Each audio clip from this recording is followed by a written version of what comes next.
Namulat tayo sa mundong ito na may iba't ibang sinasambit na wika. Sa pamamagitan nito, bawat bansa ay pinag-iisa. Wikang ginagamit para itampok ang iba't ibang kultura. Kahit anong pahayag o opinyon, kayang ibahagi ng malaya. Wikang Filipino, ating mahalin. Mga wikang banyagay, wag munang tangkilikin. Wikang ipinaglaban ng mga ninuno natin, buong puso't damdamin, maluwag nating tanggapin. Sarap sa pakiramdam na ang wikang atin ay sadyang kay rikit. Istruktura at pagpigkas nito ay sadyang kaakit-akit. Sa sobrang ganday, pati banyaga nakikigamit. Kahit sariling atin, hinding-hindi pa rin ipinagkakait. Karaniwang itinatampok sa iba't ibang larangan, ginagamit sa patimpalak at sa mga panitikan. Sumisimbolo sa pinagmulan at pagka-Pilipino'y inilalarawan. Tunay nga ang sabi ng ating pambansang bayani, ang hindi marunong magmahal sa sariling wika ay higit pang masahol kesa malansang isda.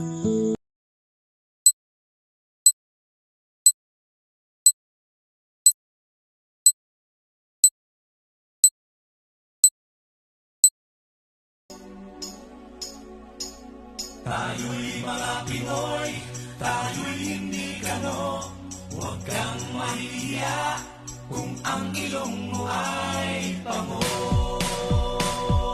Tayo'y mga Pinoy, tayo'y hindi kano. Huwag kang mahihiya kung ang ilong mo ay pango.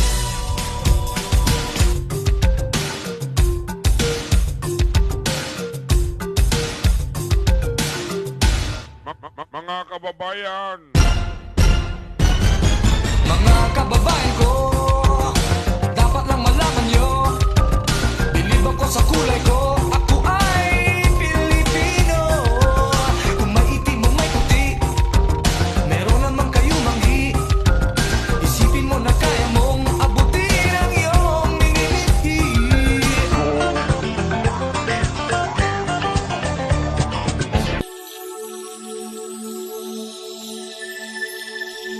Tara na kanta na Pilipinas, ipakita na ang galing ng Pilipino. Tara na kanta na Pilipinas, oh, tara na kanta na Pilipinas.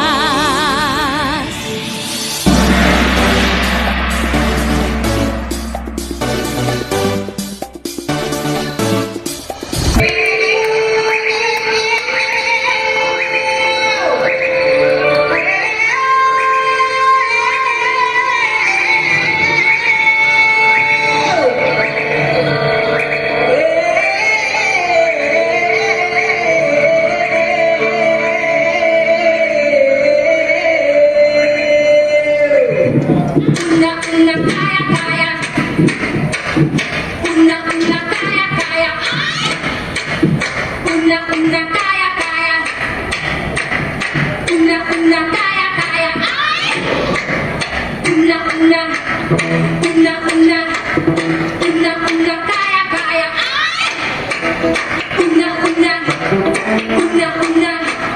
Una, kaya, kaya.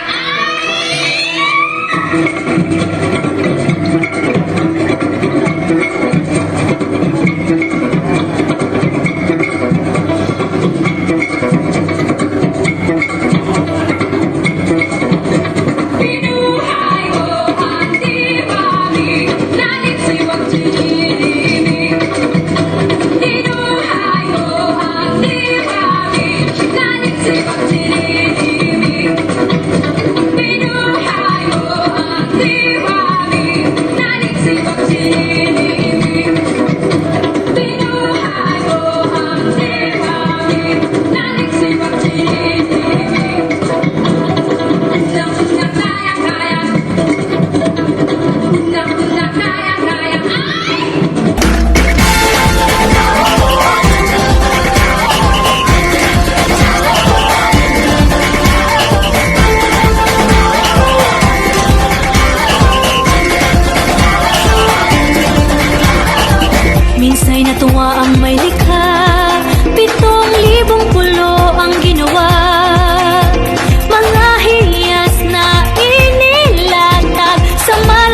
ng